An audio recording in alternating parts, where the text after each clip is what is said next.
नमस्कार दोस्तों, आप सभी लोगों का स्वागत है हमारे चैनल सरकारी रिजल्ट में। दोस्तों आज हम केमिस्ट्री का फर्स्ट पार्ट है वो स्टार्ट करेंगे। और अभी इतना टाइम भी नहीं है दोस्तों। जो अगर सीबीएसई का एग्ज़ाम अगर कंडक्ट होता है तो एनआईओएस का एग्ज़ाम उसके बाद कंडक्ट होना स्टार्ट हो जाएगा। तो हमारे पास मोस्टली 1 मंथ है, तो 1 मंथ में हम जितना जल्दी चैप्टर्स कवर कर सकते हैं, इंपॉर्टेंट क्वेश्चन वगैरह, उतना जल्दी हम लोग कवर करेंगे दोस्तों आइए हम सबसे पहले तो जानते हैं किस चैप्टर का कितना वेटेज है इसमें। तो दोस्तों एटॉमिक स्ट्रक्चर है, केमिकल बॉन्डिंग, दोनों का दोस्तों 10 नंबर का वेटेज होता है दोस्तों। तो आज हम सबसे पहले जो चैप्टर कवर करेंगे वो चैप्टर कवर करना है हमें एटॉमिक स्ट्रक्चर दोस्तों। एटॉमिक स्ट्रक्चर हम कवर चैप्टर करेंगे, उसका केमिकल बॉन्डिंग, उसका बाद गैसेस एंड लिक्विड स्टेट, उसका solution, colloid, chemical thermodynamic, ionic equilibrium, electromatic chemistry, chemical kinematic और atomic molecules and chemical atomic. दोस्तों इसमें जो ज़्यादा वेटेज रखता है वो केमिकल बॉन्डिंग से ज़्यादा क्वेश्चन आते हैं और केमिकल थर्मोडायनेमिक्स से। ये नीचे दोस्तों केमिकल काइनेमेटिक और आयनिक एलिमेंट। जो इक्विलिब्रियम चैप्टर है दोस्तों, इक्विलिब्रियम चैप्टर फिजिक्स में भी है, अगर फिजिक्स में पढ़ा होगा तो आपको ज़्यादा डिस्टर्बेंस नहीं होगा दोस्तों। तो चलिए दोस्तों बिना किसी आगे बढ़ते हैं हम।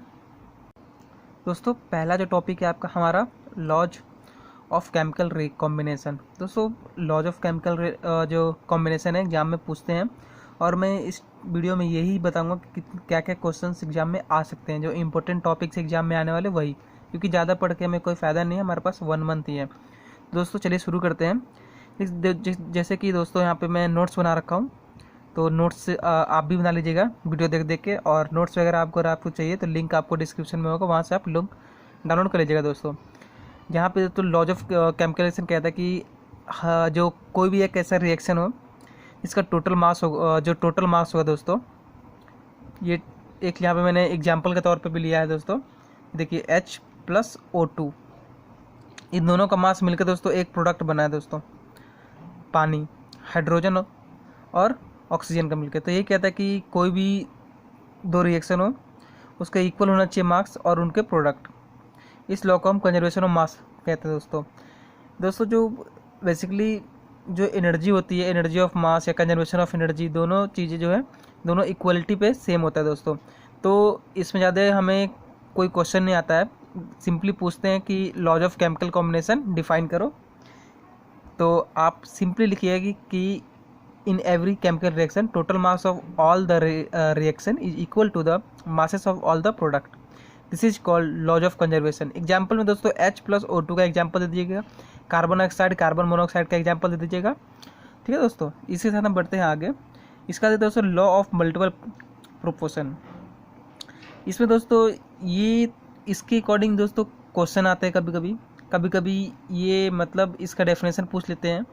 तो हमने डेफिनेशन ही लिखा है इसका कि जब 2 एलिमेंट एक से ज़्यादा अपना कंपाउंड बनाता है तो जो उसके मास ऑफ जो एलिमेंट होते हैं कंपाउंड में वो फिक्सेड नंबर होते हैं, उनका कोई नंबर ना आगे होता है ना पीछे होता है। बट अदर एलिमेंट जो होते हैं वो रेशियो में होते हैं, किसके, होल नंबर के रेशियो में। तो इसका हम एक एग्जांपल के तौर पे आपको बताता हूँ दोस्तों। जो दोस्तों कार्बन और एक ऑक्सीजन होता है, C और O। तो दोस्तों जो कार्बन और ऑक्सीजन होता है वो 2 कंपाउंड उससे 2 कंपाउंड बनते हैं, कार्बन मोनोऑक्साइड और एक कार्बन डाइऑक्साइड। जो कार्बन मोनोऑक्साइड होता है कंटेन 1.32 ग्राम और 32 ग्राम ऑफ ऑक्सीजन। ठीक है दोस्तों, लेकिन सेम चीज़ें जो कि कार्बन डाइऑक्साइड में होता है वो होता है 1 ग्राम, 1.000 ग्राम ऑफ कार्बन। इसमें 1.32 है, इसमें 1.000 ग्राम है। तो जो कार्बन मोनोऑक्साइड है उसमें इतना ऑक्सीजन है और इतना दोस्तों कार्बन है। ठीक है दोस्तों, अब देखते हैं कार्बन डाइऑक्साइड का।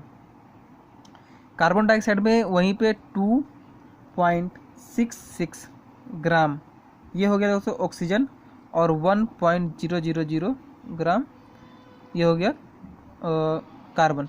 देखिए तो कार्बन की जो क्वांटिटी है दोनों में सेम है, 1.000 ग्राम। वन जो चेंज है दोस्तों वो ऑक्सीजन के कम कंटेनर में है। तो दोस्तों 2.66 और 1.32। तो ये जो एलिमेंट ये जो लॉ है यही कहता है कि जब दो एलिमेंट मिलके कोई एक तीसरा एलिमेंट कंपाउंड बनाता है तो उसके जो रेशियो होते हैं होल नंबर के बराबर होते हैं और मिक्स्ड फ्रिक्शन में होते हैं दोस्तों। और इसी साथ दोस्तों हम आगे बढ़ते हैं। आगे हमारा डेल्टन का थ्योरी है। दोस्तों डेल्टन के थ्योरी में कुछ उतना कुछ खास पूछते नहीं है। मैं आपको बता देता हूँ, बुक से आपको बताता हूँ दोस्तों डेल्टन की थ्योरी। डेल्टन की थ्योरी में जो पूछते हैं वो पोस्टुलेट पूछते हैं दोस्तों। बेसिकली आपसे 3 पोस्टुलेट पूछेगा वो दोस्तों, या तो दो पोस्टुलेट पूछेगा ये हाफ नंबर का, तो आप सबसे पहला और सबसे चौथा दोनों आप याद कर लीजिए। ये दोस्तों जो है रखने वाला चीज़ है, क्योंकि डेल्टन ने जो थ्योरी दी थी वो थ्योरी जो अभी समझने का टाइम नहीं है दोस्तों, क्योंकि हमारे पास 1 मंथ बचा है, बहुत सारे चैप्टर कवर करने हैं। फिर भी आप मैं इतना बताता हूँ कि इसमें से जो क्वेश्चंस आते हैं वो ये आता है कि जो पोस्टुलेट है डेल्टन थ्योरी के वो लिखने के लिए दोस्तों। तो आप डेल्टन थ्योरी के पोस्टुलेट लिख दीजिएगा दोस्तों। तो दोस्तों डेल्टन थ्योरी का जो पोस्टुलेट है, मैंने 2 पोस्टुलेट लिखा है। 2 पोस्टुलेट पूछते हैं, कभी कभी 3 भी पूछ लेते हैं, लेकिन 3 एक नंबर का 3 नहीं पूछ सकते, 2 पूछते हैं। 2 नंबर में आता है दोस्तों, एक नंबर का। अब दोस्तों देखते हैं लॉ ऑफ मल्टीपल प्रोपोर्शन। ये दोस्तों हमने पहले भी पढ़ा है, जो कि सेम है। और दोस्तों एक नंबर में एक क्वेश्चन आता है व्हाट इज एटम और व्हाट इज मॉलिक्यूल्स। ये दोनों क्वेश्चन आप याद कर लीजिएगा दोस्तों कि ये स्मॉल पार्टिकल्स होते हैं मैटर के, जो कंटेंट्स होते हैं छोटी छोटी भागों में, उसे एटम कहते हैं। अब देखिए दोस्तों मोल नंबर क्या होता है। Mole number is amount of substance that contains many element as there atom exactly 0.12 kg of carbon. दोस्तों ये मोल नंबर यूनिट है, इसके ऊपर क्वेश्चंस आते हैं। और क्वेश्चन जो है वो इस तरह से आते हैं कि आगे आपको मैं बता दूंगा दोस्तों। आगे जो कि मोल फ्रैक्शन होता है, मोलकुलर फ्रैक्शन होता है, उसके ऊपर ही मोल के कॉन्सेप्ट के क्वेश्चंस आते हैं। और अवगाड्रो कांस्टेंट होता है। इसने जो अवगाड्रो है उसने एक कांस्टेंट नंबर दी थी, जो कि नंबर जो है एग्जैक्टली होता है किसी भी 1 मोल के बराबर। जैसे कि यहाँ पे नंबर में लिख दिया 6.022 इंटू 10⁻23। ये दोस्तों याद कर लीजिएगा, ये एग्जाम में पूछते हैं कि इसका कांस्टेंट क्या है। बेसिकली तो क्वेश्चन आता है कि how many moles present in 12 kg of carbon, 12 gram of carbon. 1 mole equal to 6.022 10⁻23 into 12। ठीक है दोस्तों, तो ये किसी का भी दोस्तों एटम का अगर मोल पूछता है तो इतना ही आएगा दोस्तों। किसी भी एटम का मोल पूछेगा तो इतना आएगा। ये दोस्तों रट लीजिएगा आप। तो इसी से दोस्तों आगे बढ़ते हैं। आगे कौन सा टॉपिक है देखते हैं। तो दोस्तों जैसे कि हमने बताया था कि जो पीछे हमने पढ़ा था मोल्स मास, ये यहाँ पे देखिए दोस्तों एटॉमिक मास यूनिट है। इसका फॉर्मूला है 1 mole equal to mass of 1 gram of carbon atom equal to 12। ये फार्मूला मास है। और मोलिकुलर मास भी होता है, तो फार्मूला मास का 1 mole of atom equal to half mole of atom. इसका दोस्तों सबसे बेस्ट तरीका होता है निकालने का, वो मैं आपको बताता हूँ। यहाँ पे NaCl का फार्मूला मास निकालना है दोस्तों। ठीक है दोस्तों, अब इसमें क्या करेंगे ना, NaCl में आयंस होते हैं प्रेजेंट, वो हम निकालेंगे पहले। ठीक है, तो Na में पॉजिटिव आयंस और Cl में नेगेटिव आयंस। और इसके हम नंबर लिख लेंगे 23 और 35.5, या फिर आप राउंड फिगर करके 36 भी कर सकते हैं दोस्तों। और इन दोनों को ऐड कर दीजिए। ठीक है दोस्तों, इसका फार्मूला मास निकल के आ जाएगा।